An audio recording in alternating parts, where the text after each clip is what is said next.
సిద్దిపేట జిల్లా నంగునూరు మండల కేంద్రంలోని ప్రభుత్వ జూనియర్ కాలేజీలో ఇంటర్ ఫస్ట్ ఇయర్ పరీక్షలు ప్రశాంతంగా ప్రారంభమయ్యాయి.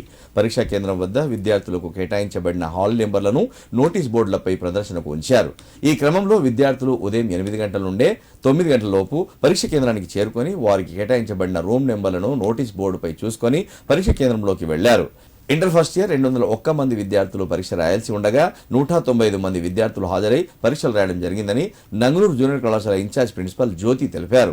గురువారం జరగనున్న సెకండ్ ఇయర్ పరీక్షకు 164 మంది విద్యార్థులు హాజరు కావడం జరుగుతుందని ఆమె పేర్కొన్నారు. పరీక్షా కేంద్రానికి ఉదయం 9 గంటల లోపు విద్యార్థులు చేరుకోవాలని సూచించారు. ఈ సందర్భంగా రాజగోపాలపేట ఎస్ఐ ఎండి ఆసిఫ్, గిర్దావర్ లింగంలు పరీక్షా కేంద్రాన్ని పరిశీలించి పరీక్షలు జరుగుతున్న తీరును అడిగి తెలుసుకున్నారు.